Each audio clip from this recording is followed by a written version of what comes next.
그리하여 이스라엘이라고도 부르는 야곱은 가지고 있던 것을 다 챙겨서 길을 떠났습니다. 야곱은 브엘세바로 갔습니다. 그곳에서 야곱은 자기 아버지 이삭의 하나님께 제물을 바쳤습니다. 밤에 하나님께서 이스라엘에게 환상 가운데 나타나셔서 야곱아 야곱아 하고 부르셨습니다. 그러자 야곱이 예, 제가 여기에 있습니다 하고 대답했습니다. 하나님께서 말씀하셨습니다. 나는 하나님, 곧 내 아비의 하나님이니라. 이집트로 가는 것을 두려워하지 마라. 내가 거기에서 너의 자손들을 큰 나라로 만들어줄 것이다. 나도 너와 함께 이집트로 갈 것이며 너를 다시 이집트에서 나오게 할 것이다. 내가 숨질 때에는 요셉이 직접 내 눈을 감겨줄 것이다. 그리하여 야곱은 브엘세바를 떠났습니다. 이스라엘의 아들들은 자기 아버지와 자기 자식들과 자기 아내들을 파라오가 보내준 수레에 태웠습니다. 그들은 짐승들과 가나안에서 얻은 것을 다 가지고 갔습니다. 이처럼 야곱은 모든 자손들과 함께 이집트로 갔습니다. 야곱은 아들들과 손자들, 딸들과 손녀들을 데리고 갔습니다. 야곱은 자기의 모든 가족을 이집트로 데리고 갔습니다. 우리 가슴에 손을 얹고 우리 신앙을 고백하고 함께 말씀을 나누겠습니다. 제가 먼저 고백하겠습니다. 하나님은 나를 사랑하십니다. 나는 그 사랑 안에 있습니다. 하나님은 오늘 나에게 말씀하실 것입니다. 그 말씀에 능력이 있습니다. 그 말씀에 생명이 있습니다. 나의 마음을 하나님께 열겠습니다. 나의 생각을 예수님께 집중하겠습니다. 들은 만큼 변합니다. 들은 만큼 행복해집니다. 요셉이 애굽 총리의 자리에 있으면서 형제들을 만나게 되었고 드디어 창세기 45장, 우리가 지난주에 보았던 장에서 그 형제들에게 자기 정체를 밝히면서 자기가 동생 요셉이라는 사실을 밝히면서 지난 22년 동안 야곱의 가문에 드리워졌던 어둠, 죄악들, 이런 것이 급속도로 회복되는 여정을 걸어가게 됩니다. 이제 요셉은 형제들을 가나안으로 돌려보내면서 어서 아버지 야곱을 데리고 내려오라, 이렇게 말을 하게 되고, 형제들이 이제 가나안에 가서 아버지 야곱을 만나서 이런 모든 사실을 전했을 때에 아버지 야곱의 마음이 어땠을 것 같습니까? 아들 요셉, 죽은 줄 알았던 아들 요셉이 살아있다는 사실과 또 그 요셉이 애굽의 총리로서 일하고 있다는 사실, 그리고 그 요셉이 아버지 야곱을 지금 애굽으로 초청하고 있다는 사실을 들을 때에 아마 그때의 야곱의 마음은 하나님만이 아실 것입니다. 이런 모든 상황이 지나가면서 야곱은 가족과 함께 거의 즉시 이동을 준비했던 것 같습니다. 모든 짐을 정리하고 가나안을 떠나서 애굽으로 이제 향하게 됩니다. 이 모습이 창세기 46장, 오늘 우리가 앞에서 읽었던 말씀의 시작입니다. 그러면서 창세기 47장 그 다음 장까지 어떤 내용이 기록되어 있냐면은 애굽으로 향했던 야곱이 애굽에 정착하는 과정, 그리고 17년 동안 야곱이 죽을 때까지 애굽에 살게 되는데, 그런 과정이 46장, 47장 적혀 있고 48장에서는 이 땅을 떠나기 전에 아들들을 축복하는 내용으로 기록이 되어 있습니다. 오늘 우리가 묵상하면서 나누려고 하는 것은 이렇게 46장과 47장에 있는 야곱이 애굽으로 내려가는 과정과 정착하는 과정에서 보여주는 믿음에 대해서 함께 나누어 보려고 합니다. 특별히 이 묵상은 두 가지 땅을 중심으로 해서 나누어 보겠습니다. 먼저 첫 번째 우리가 보려고 하는 야곱의 믿음은 브엘세바라는 땅에서 보여주는 믿음입니다. 1절부터 4절까지 내용인데 한번 같이 읽어보겠습니다. 제가 먼저 1절 읽겠습니다. 그리하여 이스라엘이라고도 부르는 야곱은 가지고 있던 것을 다 챙겨서 길을 떠났습니다. 야곱은 브엘세바로 갔습니다. 그곳에서 야곱은 자기 아버지 이삭의 하나님께 제물을 바쳤습니다. 2절, 밤에 하나님께서 이스라엘에게 환상 가운데 나타나셔서 야곱아 야곱아 하고 부르셨습니다. 그러자 야곱이 예, 제가 여기에 있습니다 하고 대답했습니다. 하나님께서 말씀하셨습니다. 나의 하나님 곧 네 아비의 하나님이니라.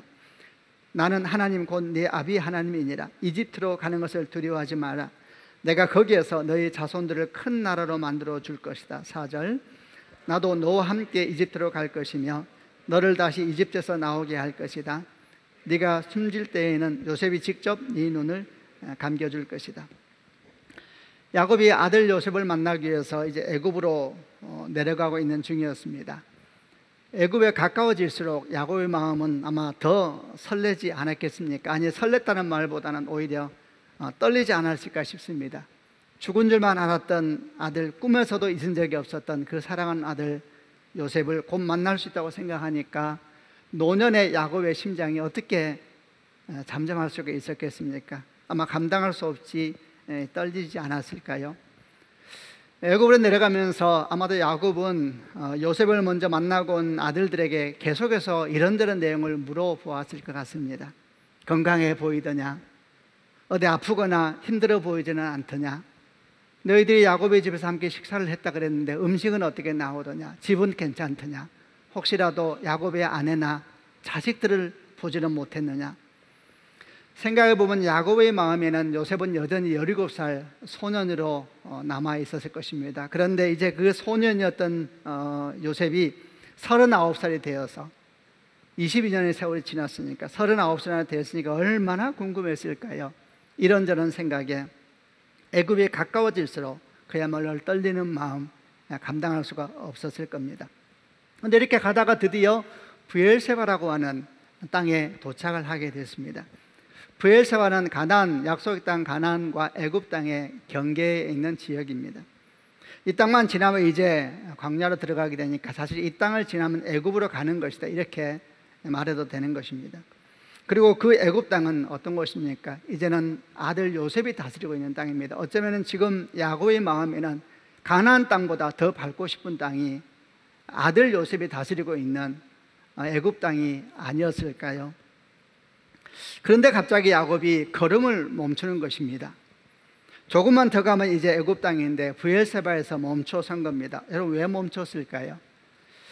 아마도 우리가 앞뒤 내용을 보게 되면 헤브론 주변에 살고 있다가 여기까지 내려와서 이제 애굽으로 내려가고 있는 길이었던 것 같은데 한 30여 킬로 됩니다. 떨어지는 곳이 한 35킬로를 정신없이 와서 혹시 밤이 어두워져서 멈췄던 것은 아닐까요? 뭐 그럴 수도 있겠죠.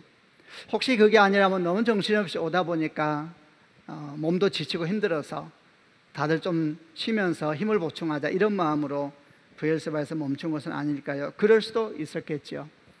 그러나 성경에서 말씀하고 있는 그들이 왜 브엘세바에 대해서 멈췄는가에 대한 성경의 증언은 그들이 하나님께 예배하기 위해서 멈췄다라는 것을 보여줍니다.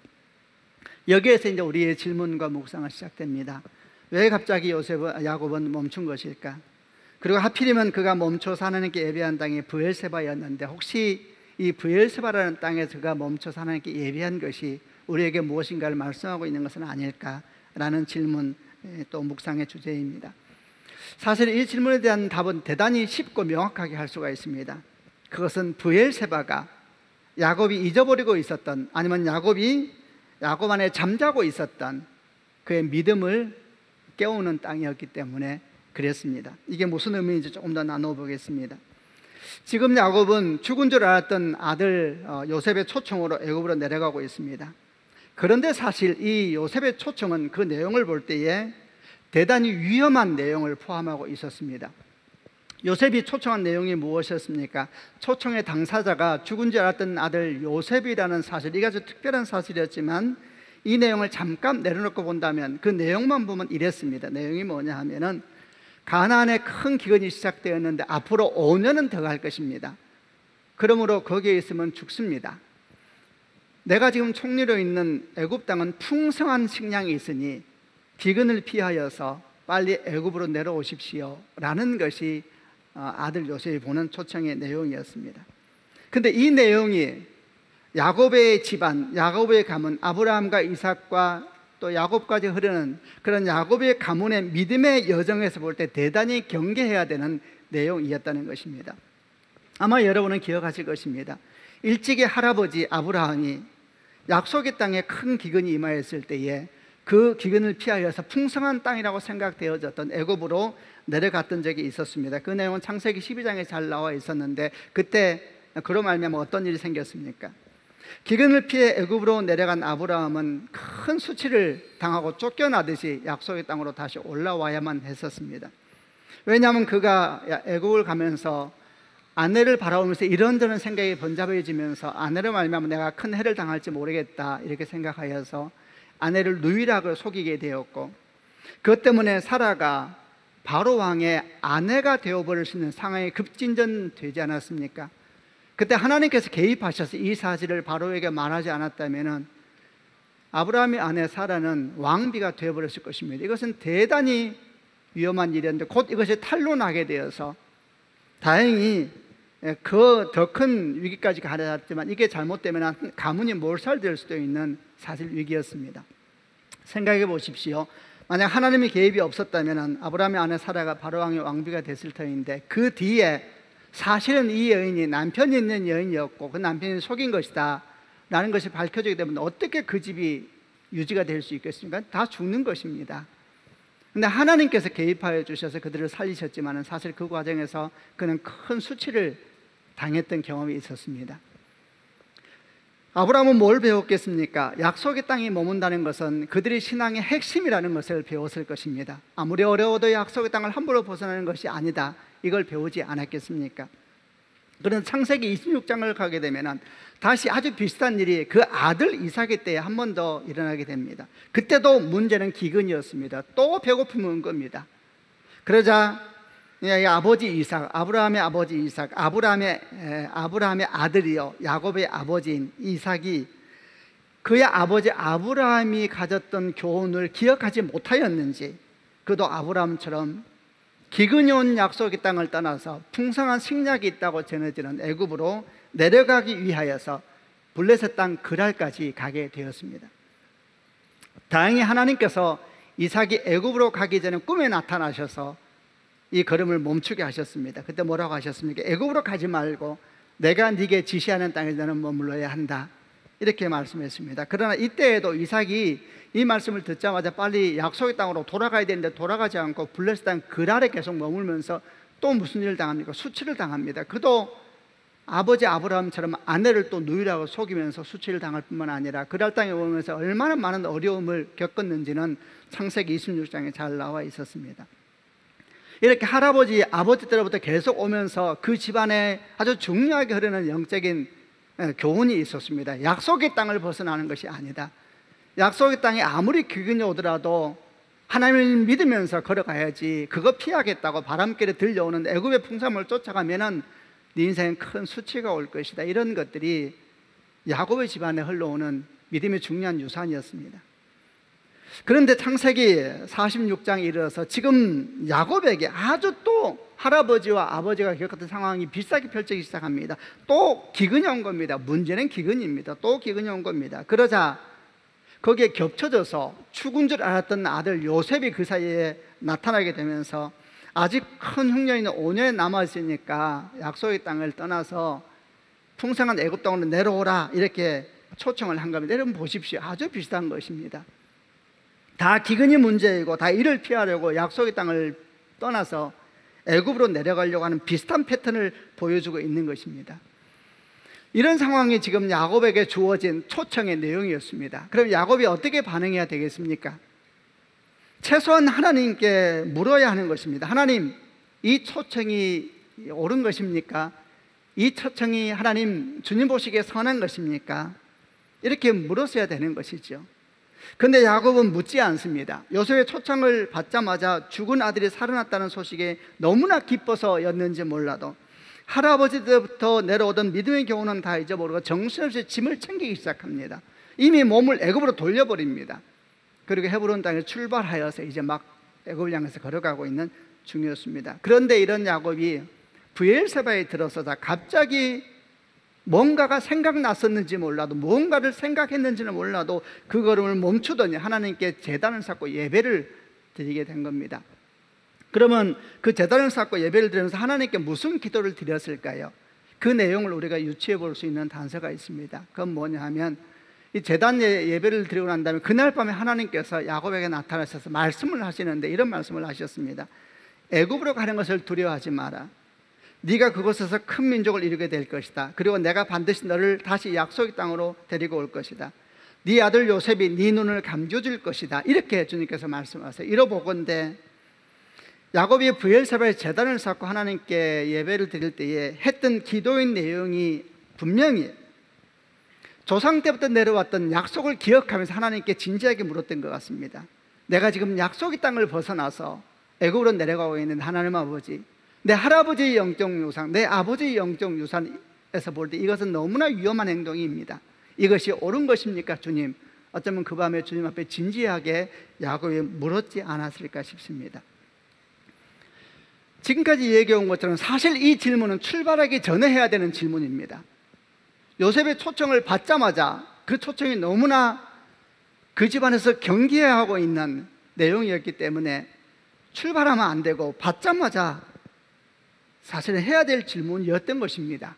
근데 왜 그 질문을 잊어버렸습니까? 너무 큰 기쁨이 와서, 너무 큰 축복이 와서, 너무 큰 은혜가 와서 놀랍게도 그 은혜가 그 내면 가운데 심겨져 있는 하나님의 말씀의 교훈들을 잊어버리게 하는 기이한 일이 야곱에게 생긴 것이 아니었을까요? 그런데 그렇게 잠들어버린 너무 큰 기쁨 때문에, 너무 큰 은혜 때문에, 아이러니하게도 잠들어버린 야곱의 믿음, 잠들어버린 야곱의 신앙의 아주 중심 가치들, 이걸 깨운 땅이 어떤 땅이냐? 브엘세바라는 땅이라는 것입니다. 그래서 또 질문하게 됩니다. 브엘세바는 어떤 땅이기에 잠들어 있었던, 아니면 잊어버렸던 믿음의 가치들을 흔들어 깨운 땅이었을까? 사실 브엘세바는 이 야곱의 가문에서 아주 중요한 땅이었습니다. 할아버지 아브라함이 하나님께 제단을 쌓았던 땅이기도 하고, 또 아버지 이삭이 하나님께 제단을 쌓았던 땅이기도 했습니다. 그러니까 영적인 경험이 거기에서 많은 땅이기도 했었지요. 그러나 제가 이 말씀 묵상하면서 좀 더 주목하려고 했던 것은 브엘세바 자체는 아주 이스라엘 전체적으로 상징적인 땅이었습니다. 그건 뭐냐면 약속의 땅과 애굽 땅의 경계라는 것을 나타내는 지역 이름이 브엘세바였습니다. 성경은 약속의 땅을 설명할 때 단에서 브엘세바까지라는 표현을 쓰곤 합니다. 단은 약속의 땅 제일 북쪽에 있는 지역의 이름이고, 브엘세바는 제일 남쪽에 있는 지역 이름인데, 이 두 지역의 이름을 쓰면서 이것이 약속의 땅이 경계이다라는 이야기를 많이 성경에서는 표현하고 있습니다. 그래서 이스라엘 백성들은 단 또는 브엘세바 그러면 제일 먼저 떠오르는 것이 무엇이었습니까? 경계선을 의미하는 거죠. 경계선. 브엘세바는 경계선입니다. 경계선. 야곱이 헤브론을 떠나서 브엘세바에 들어오면서 어쩌면 자신도 모르는 사이에 내가 브엘세바에 들어왔구나, 그 순간 떠올랐던 생각이 있었겠죠. 경계의 땅입니다. 경계의 땅. 어쩌면 그 순간 하나님의 은혜로 말미암아, 성령의 은혜로 말미암아 야곱의 마음에 잊어버리고 있었던, 놓쳐버리고 있었던 중요한 영적인 질문들이 안에서 올라오지 않았을까? 내가 지금 경계선에 서 있구나. 내가 지금 어디로 가고 있는 길이지? 너무나 기뻐서, 너무나 감사해서 달리다 보니까 문득 깨달은 것입니다. 내가 지금 약속의 땅을 벗어나서 애굽으로 가고 있구나. 하나님, 이것이 옳은 일입니까? 갑자기 브엘세바라는 경계선에 들어서자 마음 가운데 질문이 떠오르게 되면서 그는 걸음을 멈춘 것입니다. 그리고 하나님 앞에 진지하게 질문해요. 하나님 아버지, 내 아들 요셉이 주의 은혜로 죽은 줄 알았는데 살았습니다. 그가 나를 초청하고 있는데 애굽으로 와달라고 합니다. 하나님, 이 일이 옳은 것입니까? 기적 같은 상황 속에 제가 초청을 받았지만 만약에 주님 보시기에 이 걸음이 옳지 않은 것이라면 그것은 내게도 복이 아니요 내 아들에게도 복이 아닐 것입니다. 하나님, 이것이 정말 옳은 것입니까? 내가 지금 큰 복을 받았습니다. 하나님, 내 늦은 나이에 이제 주 앞에 갈 때가 다 돼가는데 이런 복이 어디 있습니까? 그런데 이 복이 내게 옳은 것입니까? 옳지 않은 것입니까?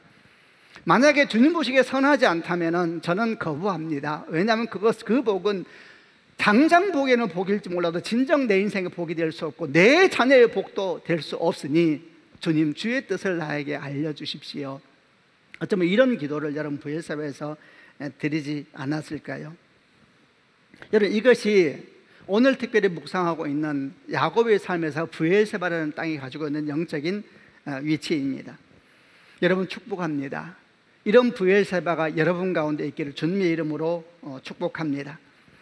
그래야만 합니다. 때로 정신없이 달린 우리를 멈추게 하고, 그것이 은혜의 사건이든 반대로 위기의 사건이든 간에 은혜도 위기도 우리를 때때로 잊어버리게 합니다. 나는 무엇을 하고 있으면 어디로 가고 있는가 잊어버리게 하는데, 놀랍게도 위기보다 은혜의 시간에 더 잊어버리게 합니다. 나는 지금 어디로 가고 있으면 무엇을 하고 있는가. 이럴 때에 브엘세바라는 경계선이 있는 사람과 없는 사람은 완전히 다른 것입니다. 정신없이 달려갈 때 그 걸음을 누가 멈추게 할 것인가. 우리가 잊어버리고 있어서, 기쁨에 젖어서 잊어버리고 있는 아주 진지한 믿음의 주제들, 영적인 주제들을 다시 돌아보게 하는 그런 영적인 전환점을 만들어주는 브엘세바, 그런 브엘세바가 우리에게 꼭 있어야 되는 것입니다. 우리에게 브엘세바가 있어야 된다는 것은 구체적으로 조금 더 무엇을 의미하겠습니까? 그것은 그렇게 어렵지가 않습니다. 브엘세바는 약속의 땅과 애굽 땅의 경계라고 했습니다. 그러므로 브엘세바라는 것이 의미하는 것은 하나님이 가르쳐 주신 삶의 경계를 가지고 있는 인생을 의미하는 것입니다. 하나님이 가르쳐 주신 삶의 질서를 세워가는 질서가 있는 사람, 하나님이 말씀하신 삶의 경계가 있는 사람, 멈출 때 멈출 줄 알고 걸어갈 때 걸어갈 줄 아는 그런 영적인 지경들이 내면에 만들어져 있는 사람, 여러분 그 사람은 브엘세바라는 땅에 있는 사람이다 라고 말할 수 있을 것입니다. 다시 소망하고 축복합니다. 저는 서울드림교회 모든 성도들에게 이런 영적인 브엘세바가 있기를 주님의 이름으로 축원합니다. 여러분, 성경은 분명히 말씀합니다. 하나님은 우리에게 약속을 주시고 은총을 주시고 땅을 주시는 분이시죠. 그런데 약속의 땅을 주실 때 동시에 그 선과 경계도 함께 가르쳐 주셨다는 것을 잊어서는 안 되는 것입니다. 민수기 34장 1절부터 12절을 한번 읽어보려고 하는데 좀 긴 본문입니다만은 약속의 땅에 대한 경계가 잘 적혀 있는데 한번 읽어보려고 합니다. 제가 먼저 34장 1절을 읽어볼 테니까 돌아가면서 읽어보겠습니다. 여호와께서 모세에게 말씀하셨습니다. 2절, 이 명령을 이스라엘 백성에게 전하여라. 너희는 곧 가나안에 들어갈 것이다. 가나안은 너희 땅이 될 것이다. 가나안의 경계는 이러하다. 남쪽으로는 너희가 신광야의 일부를 얻을 것이다. 그곳은 에돔 국경에서 가깝다. 너희의 남쪽 경계는 동쪽 사이의 끝에서부터 시작된다. 4절, 거기에서 아그라빛 언덕 남쪽을 건너 신광야와 바데스바네아 남쪽을 지나 히살 아달에 지나 아스몬으로 이어진다. 아스몬에서는 이집트 시내로 이어지고 지중해에서 끝난다. 6절, 너희의 서쪽 경계는 지중해가 된다. 이것이 너희의 서쪽 경계이다. 너희의 북쪽 경계는 지중해에서부터 호르산을 지나 8절, 하맛 어기로 이어진다. 하맛 어기에서는 스다드로 이어지며 스닷에서는 시브론을 지나 하살 에난에서 끝난다. 이것이 너희 북쪽 경계이다.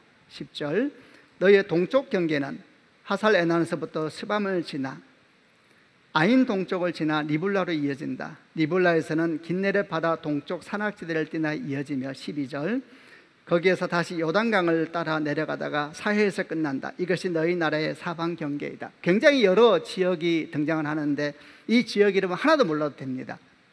또 왜 읽었느냐, 그냥 읽어봤습니다. 왜냐하면 이 지역 이름을 말하기 위해서 읽은 게 아닙니다. 여기서 요점은 지역 이름을 외우라는 것이 아니라 계속 사이사이 나오는 경계라는 단어가 나옵니다.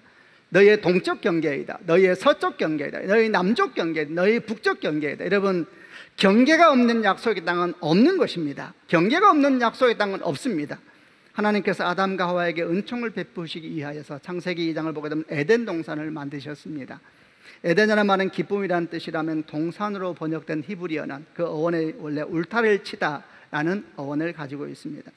그러니까 하나님께서 아담과 하와에게 은총을 베푸기 원하셔서 동산을 만드셨는데 그 동산 주변에 울타리를 치셨다라고 생각하면 되는 겁니다. 그런데 이게 아주 재미있는 것입니다. 울타리라는 것은 무엇을 의미합니까? 보호하는 것이잖아요. 그런데 울타리 바깥에 악이 없었습니다. 이때는 아직 죄가 시작되기 전이었기 때문에 세상은 다 선하였습니다. 그런데 하나님께서 다 선한데 그 중에 한 땅에 울타리를 치시면서 이것이 에덴이다 이렇게 말씀하고 있습니다. 여러분, 무엇을 의미합니까? 다 좋아도 선이 있어야 된다는 것입니다. 다 좋아도 경계가 없으면 안 된다는 것입니다. 여러분, 그 울타리가 없으면 에덴은 없는 것입니다. 우리는 많은 것을 해주고 싶어도 멈출 줄 알아야 됩니다. 능력이 있어도 하지 말아야 될 것이 있고 할 말이 있어도 입을 다물어야 될 때가 있는 것입니다. 울타리가 없으면 에덴은 없는 것입니다. 창세기 3장에서 사탄을 상징하는 동물로 등장하는 뱀은 아담과 하와에게 선악과를 먹어버리라 그랬습니다. 선악과는 지금 우리가 묵상하는 브엘세바를 상징하는 언어와 같이 연결될 수 있습니다. 선악과는 성과 경계를 상징하는 언어입니다. 뱀은 이걸 먹어버리면 네가 하나님처럼 될 것이다 그랬습니다. 아담과 하와는 이 말을 듣고 선악과를 먹어버렸습니다. 그래서 어떻게 되었습니까? 울타리는 무너졌습니다. 그들의 삶에서 에덴은 무너졌습니다. 여러분, 에덴의 회복이 무엇입니까? 많은 그리스도인들은 에덴의 회복을 말하지 않습니까? 에덴의 회복은 무엇을 말씀하는 것입니까? 그것은 하나님이 주시는 건강한 울타리가 다시 세워지고, 건강한 울타리가 보수되어지고, 건강한 울타리가 건강한 울타리로 되어가는 것, 그것이 여러분 에덴이 회복되어 가는 것입니다. 주님의 이름으로 축복합니다. 우리 한 사람 한 사람에게 에덴이 회복되는 축복이 있기를 바랍니다. 가정마다 하나님의 동산 에덴이 회복되길 바랍니다. 이 땅의 교회와 사랑하는 조국 민족 가운데 에덴이 회복되길 원합니다. 어떻게 해야 됩니까? 하나님 주신 건강한 울타리를 다시 재건해 가는 것입니다. 건강한 울타리여야 합니다. 율법이 아닙니다. 복음인 것입니다.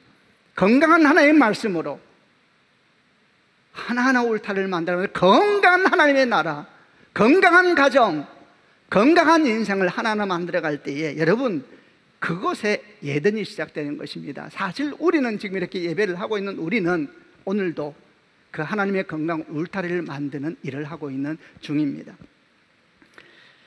이것 첫 번째 브엘세바라는 땅에서 보게 되는 야곱의 믿음이라면, 두 번째는 고센이라고 하는 지역, 고센 땅에서 발견하게 되는 야곱의 믿음에 대한 것입니다. 야곱은 브엘세바에서 꿈에 하나님의 약속을 받고 드디어 이제 애굽 땅으로 들어가게 됩니다. 얼마나 마음이 기뻤겠습니까? 성경은 그때 인원이 요셉과 두 아들을 포함하면 70명이다 이렇게 기록을 하고 있습니다. 애굽 땅으로 들어간 야곱은 유다를 먼저 요셉에게 보내서 요셉에게 우리가 간다라는 얘기를 빨리 전하게 하면서 고센 지역으로 먼저 들어갑니다. 왜냐하면 요셉이 형들에게 아버지를 초청하면서 들어올 때 고센 지역으로 가 있으라 그랬거든요.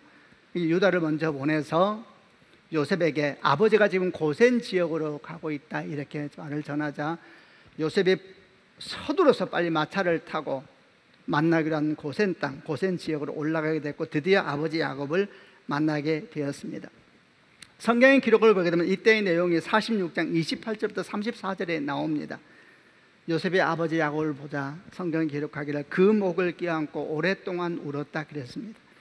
오랫동안으로 번역된 단어가 가지고 있는 뜻 중에 하나는 반복했다는 뜻입니다. 저는 이렇게 생각해 보았습니다. 껴안고 울다가 다시 떨어져서 아버지 얼굴을 바라보고, 또다시 껴안고 울다가 또 떨어져서 아버지 얼굴을 바라보고, 또 껴안고 울다가 꿈이 생신지 확인하고 싶어서 다시 아버지 얼굴을 바라보고, 아마 이런 행동을 반복하지 않았을까 생각합니다. 요셉도 야곱도 많이 울었을 것 같습니다.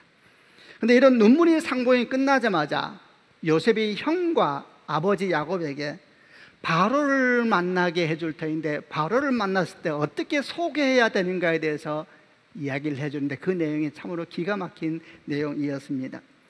창세기 46장 31절부터 34절까지를 개역개정으로 그가 뭐라고 말을 하는지 요셉의 말을 한번 들어보겠습니다. 제가 먼저 31절 읽겠습니다. 요셉이 그의 형들과 아버지의 가족에게 이르되 내가 올라가서 바로에게 아뢰어 이르기를 가나안 땅에 있던 내 형들과 내 아버지의 가족이 내게로 왔는데, 32절, 그들은 목자들이라 목축하는 사람들이므로 그들의 양과 소와 모든 소를 이끌고 왔나이다 하리니 바로가 당신들을 불러서 당신이 직업이 무엇이냐 묻거든, 34절, 당신은 이르기를 주의 종들은 어렸을 때부터 지금까지 목축하는 자들이온데 우리와 우리 선조가 다 그러하니이다 하소서. 애굽 사람은 다 목축을 가증히 여기나니 당신들이 고센 땅에 살게 되리이다. 요셉은 형들과 그리고 아버지 야곱에게 말합니다. 내가 먼저 가족이 왔다고 말하면서 그들은 목자들이다 얘기를 하게 될 터인데, 또 형도 아버지도 바로를 만나게 되면은 우리와 우리 선조는 다 목축을 하는 사람들이다라고 소개를 하시길 바랍니다. 그러면 애굽 사람들은 다 목축을 가증히 여기기 때문에, 가증히 여긴다는 말의 의미는 구역질 나는 것으로 여긴다는 뜻입니다. 몹시 싫어한다, 아주 부정한 것으로 여긴다는 뜻을 가지고 있습니다. 애굽 사람들은 목축을 가증히 여기니 분명히 형과 아버지를 가까이 두지 않고 고센 땅에 거기서 살라 그럴 겁니다. 이렇게 이제 요셉이 말하는 겁니다. 이 내용이 얼마나 놀라운지 모릅니다. 지금 요셉은 무엇을 제안하고 있는 것입니까? 자기 자신과 가문을 애굽의 주류 사회로부터 소외시키는 법에 대해서 이야기를 하고 있는 겁니다. 그리고 이 제안을 그의 아버지 야곱도 다른 형제들도 당연하게 받아들이고 있다는 사실이 기이하고 놀랍지 않을 수가 없어요. 이게 말이 되는 상황입니까? 지금 요셉은 애굽에서 바로 다음으로 영향력 있는 사람이었습니다. 그러나 여러분, 이 영향력은 풍년과 흉년 때문에 온 겁니다. 가정 배경도 없고 힘도 도와주는 사람도 없는데 풍년과 흉년이라고 하는 기가 막힌 하나님의 시간 때문에 엄청난 영향력을 그가 갖게 되었는데 그 시간은 5년밖에 안 남았습니다. 그러면 상식이 있는 사람이라면 그 뒤는 어떻게 되겠습니까? 그 뒤는 요셉의 필요성은 급속하게 감소하게 될 것이고 고맙다 했던 바로 왕이나 또는 애굽의 중요 대신들이 그를 그냥 놔두겠습니까? 권력이 얼마나 무서운 것입니까? 하루아침에 요셉을 내던져버릴지도 모르는 것입니다. 그러면 어떻게 해야 되겠습니까? 남은 5년 잘 해야 되는 것입니다.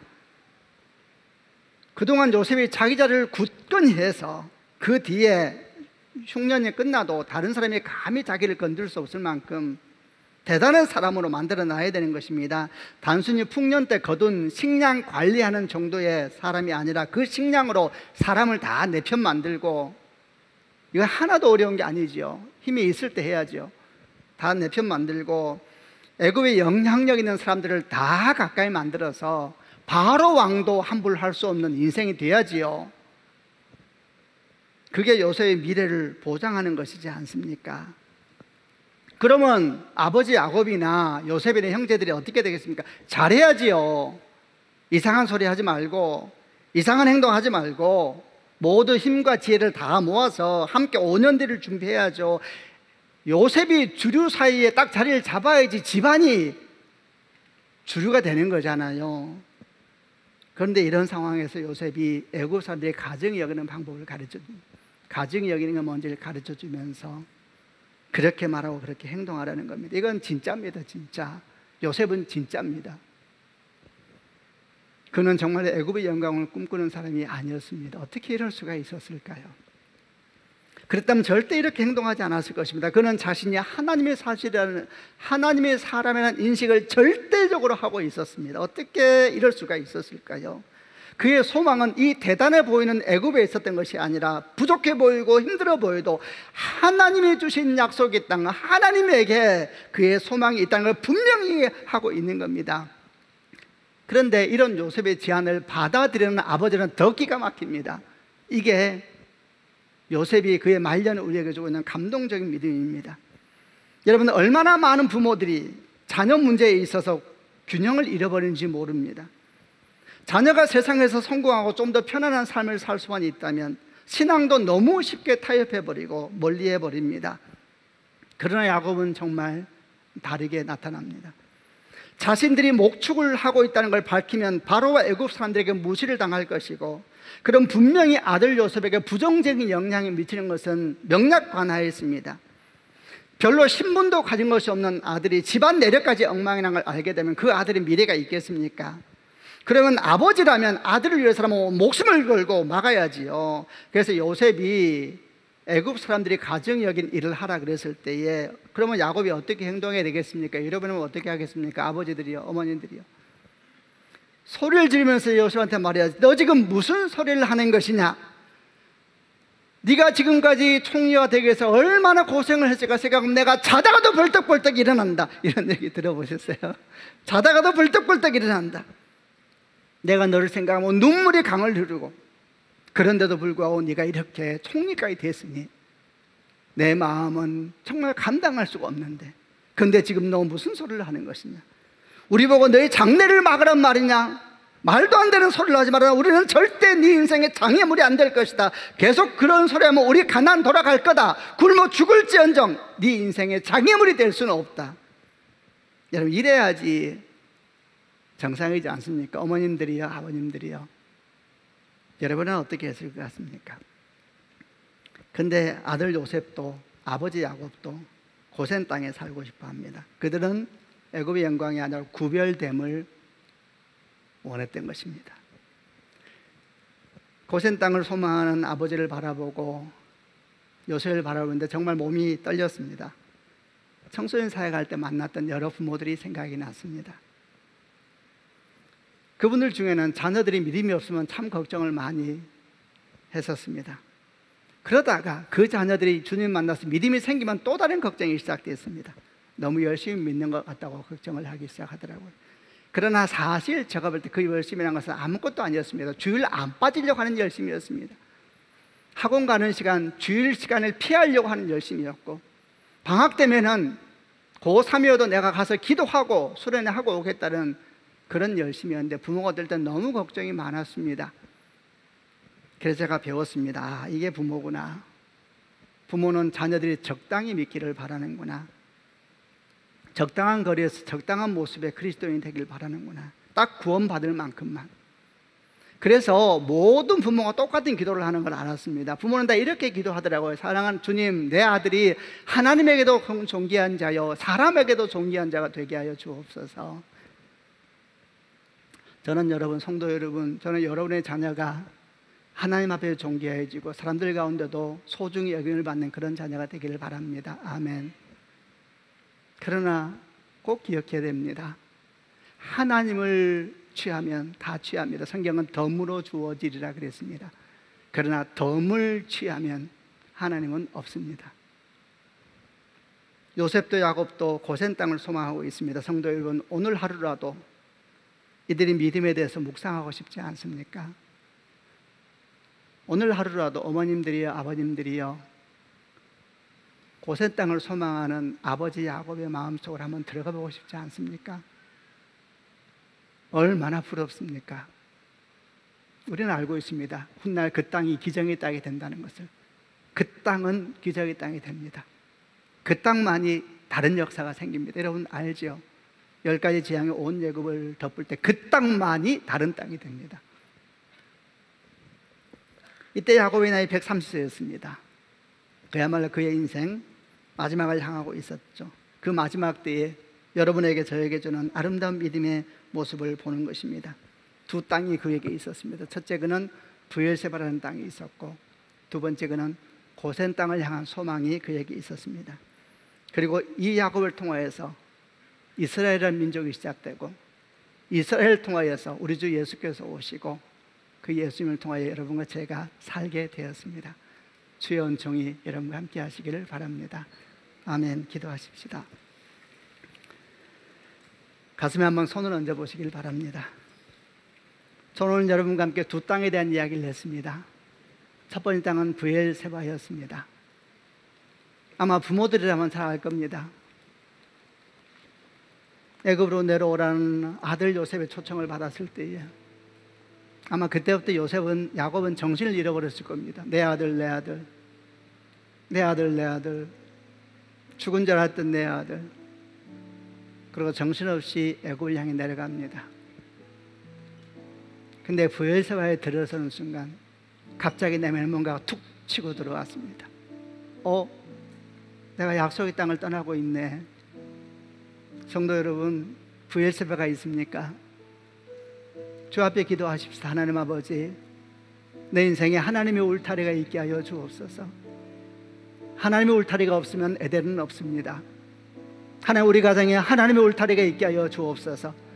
주의 말씀이 건강한 울타리가 되어서 내 영혼을 깨우고, 내가 지금 뭘 하고 있는 것인가? 하나님 아버지, 우리 영혼을 새롭게 하고 잠자고 있고 잊어버렸던 주 앞에 진실한 모습들을 생각나게 하는 삶의 모습들, 하나님 주의 말씀으로 말미암아 내 삶 가운데 주변 가운데 말씀으로 세워지는 삶의 경계가 있게 하여 주옵소서. 하나님 역사하여 주옵소서. 한번 소망하면서 이 제목만 가지고 하나님께 함께 기도하겠습니다.